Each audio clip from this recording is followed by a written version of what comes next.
Here, the world feels new. It is a land born of sky and earth. We stand on the Mongolian steppe. A great green sea stretches in every direction. The horizon is a clean, sharp line. It separates the deep blue of the sky from the vibrant green of the grass. There is nothing to block the view, no trees, no buildings, just this immense breathing space. The wind is the only constant companion here. It whispers secrets of ancient times.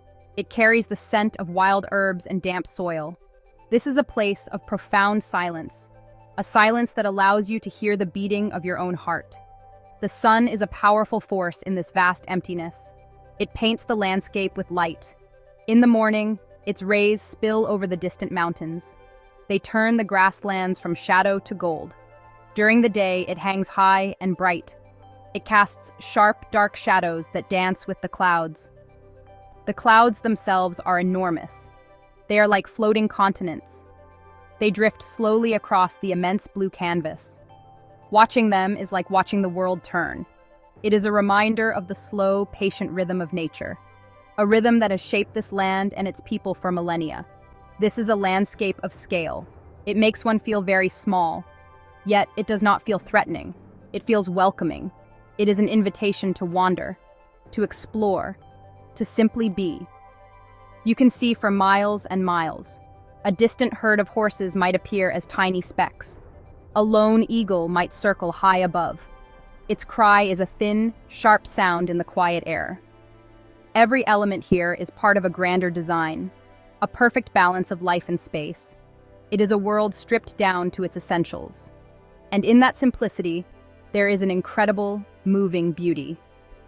As daylight begins to fade, the spectacle changes once more.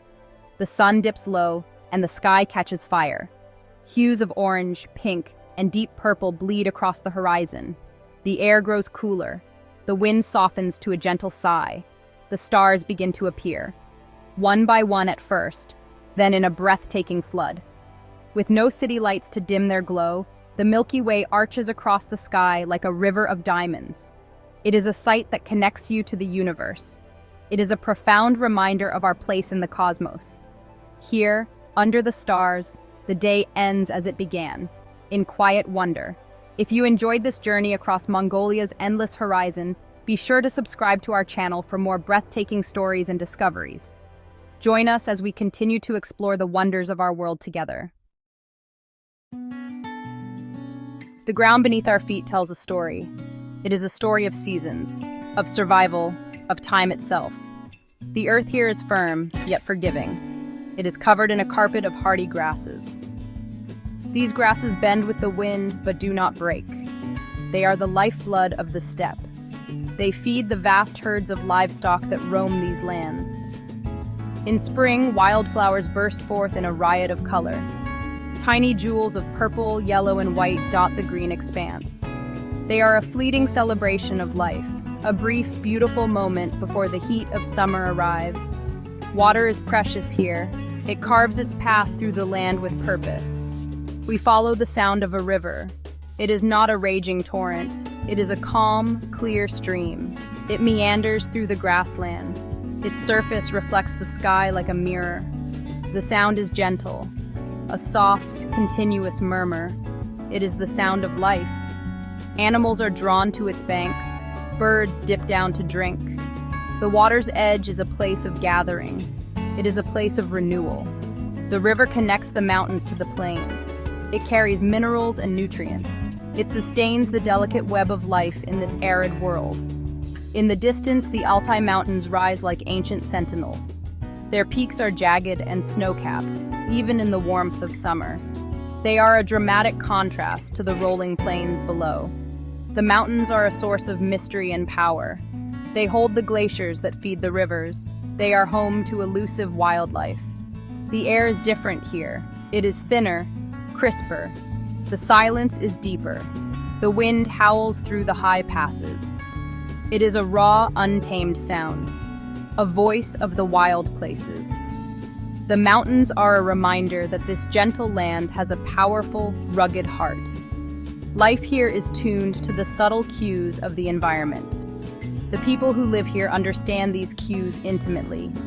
They know the direction of the wind, They can read the clouds. They know where to find water. This knowledge is not written in books. It is passed down through generations. It is woven into their stories and their songs. It is a deep, instinctual connection to the earth. To live here is to be in a constant dialogue with nature. It is to listen to its whispers and to respect its power. It is a way of life that is both challenging and deeply rewarding. As we travel deeper, a new shape appears on the horizon. It is low and round. It is a gyr, the traditional home of Mongolian nomads. White felt walls are held together by a wooden lattice. A single colorful door faces south. A thin plume of smoke rises from a pipe in its roof. It is a sign of life, a sign of warmth in this vast landscape. The gyr is more than just a shelter. It is the heart of the family. It is a portable world, perfectly designed for a life on the move. It can be taken down and rebuilt in a matter of hours. It is a symbol of resilience and adaptability. We are welcomed inside. The air is warm and smells of burning wood and milky tea. Light streams in from the circular opening at the top, the tuno. It illuminates a single round room. The space is organized with great care. To the west is the men's side, where tools and saddles are kept. To the east is the women's side, with cooking utensils and storage chests. The place of honor is at the back, opposite the door. It is reserved for elders and guests. Every object has its place. Every part of the space has its purpose. It is a world of harmony and order. Our host is a woman named Tsaatan. Her face is weathered by sun and wind. Her eyes are bright with intelligence and kindness. She moves with a quiet grace. She offers us Tsaatan, a traditional salted milk tea. It is warm and comforting, a gesture of hospitality that needs no words. We notice two men sitting with her. They are her husbands. They share the space with an easy familiarity. There is no tension, only a sense of shared purpose. One man mends a leather strap. The other quietly watches the children playing. It is a peaceful, domestic scene. This arrangement, we learn, is not uncommon in some remote communities. It is a practical solution to the challenges of nomadic life. With husbands who may be away for long periods, herding animals or trading goods, having more than one partner can ensure the family and household are always cared for. It is a system built on cooperation, not on romance as outsiders might understand it. It is about survival. It is about community. It is about ensuring the family unit remains strong and secure.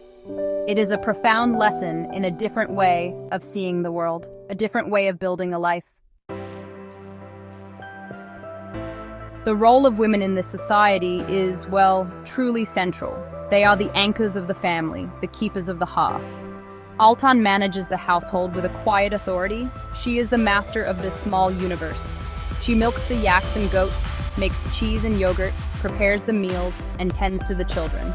Honestly, her hands are never still. Her work is the rhythm that keeps the family moving forward.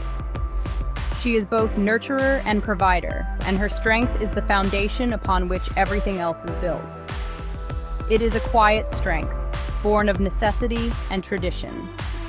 This strength is not wielded like a weapon. It is expressed through competence and care. We watch her teach her young daughter how to churn butter. Her movements are patient and precise, her voice soft. It is a transfer of knowledge, a sacred ritual passed from mother to daughter. The skills needed to survive here are vast, and they are learned over a lifetime. It is the women who hold this library of wisdom. They are the historians, the teachers, the healers. They ensure that the old ways are not forgotten, that the culture endures. There is a powerful bond among the women of the steppe. They are not isolated in their gyrs. They form a network of support, a sisterhood. When a family moves, the women from neighboring gyrs come to help. They work together, laughing and talking, sharing their burdens and their joys. They rely on each other. If a woman is sick, others will care for her children. If a family faces hardship, others will share their food. This sense of community is essential. It is the safety net in a land that can be harsh and unforgiving. This system of female leadership and cooperation really challenges our own assumptions. Here, power is not about dominance. It is about responsibility. It is not about individual gain, but about the well-being of the group. Tsaatan and her husbands live in a partnership, defined by their roles and their mutual respect. She is the heart of the home. They are its protectors and providers in the wider world. It is a balance, a different kind of equilibrium. It is a testament to the human ability to create societies that are both resilient and deeply humane. The connection between the Mongolian people and animals is honestly profound. It is a relationship of codependence. The animals provide food, transport, and materials for shelter. In return, the people care for them, protect them from predators, and guide them to fresh pastures. We see this in the way a herder moves among his sheep. He knows each one, calls to them in a low, gentle voice. There is a deep bond of trust. The animals are not just livestock, they are members of the extended family. Their well-being is tied directly to the family's own. The horse is perhaps the most revered animal of all. It is a symbol of freedom, of speed, of the nomadic spirit itself. Children learn to ride before they can properly walk. They are fearless on horseback, galloping across the plains with a skill that is honestly breathtaking to watch. The horse is not just a mode of transport. It is a partner, a friend. The bond between a rider and their horse is legendary, celebrated in songs and stories. To see a herd of horses running free across the steppe is to witness the wild heart of Mongolia. But this land is also home to truly wild creatures. High in the Altai Mountains lives an animal of almost mythical status, the snow leopard. It is a ghost of the mountains, rarely seen, moving with a silent grace. Its spotted coat is perfect camouflage against the rocks and snow. To catch a glimpse of one is an incredible privilege. It is a sign that the ecosystem is healthy. The herders respect the snow leopard, even though it can be a threat to their flocks. They understand that it too has a right to exist. It is part of the sacred balance of the mountains. The people here see themselves not as owners of the land, but as its guardians. They take only what they need, moving their gears to allow the grasslands to recover. This ancient practice of rotational grazing is a form of sustainable living, and it has preserved these landscapes for centuries. It is a wisdom born from a deep understanding of nature's limits. They know that if they harm the land, they harm themselves.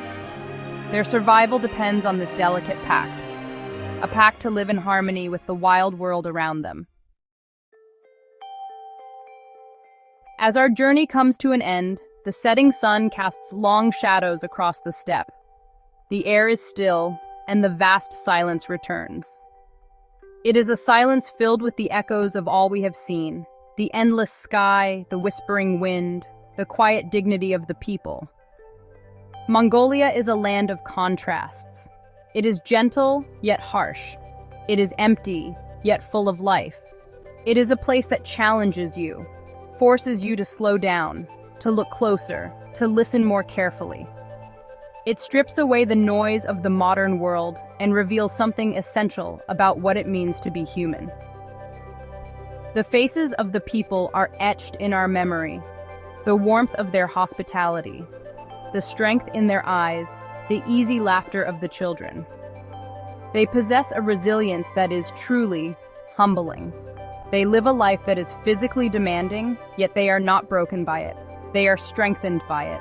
Their connection to their families, to their community, and to their land gives them a powerful sense of belonging. It is a richness that cannot be measured in material wealth.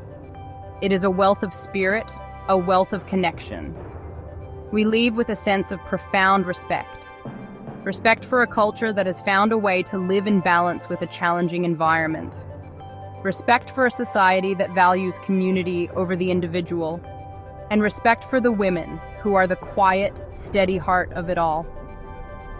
The secrets of Mongolia are not hidden in ancient ruins or buried treasures. They are found in the open, in the way the wind moves through the grass, in the warmth of a shared cup of tea, in the enduring bond between the people and their land. The spirit of Mongolia is unbroken.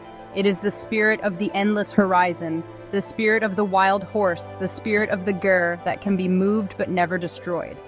It is a spirit of freedom, resilience, and a deep, abiding connection to the earth. To experience this land is to be changed by it. It leaves an imprint on the soul. It is a reminder that there are other ways to live, other ways to be, and that sometimes the greatest treasures are found not in what we have, but in the space we allow for the world to simply be itself.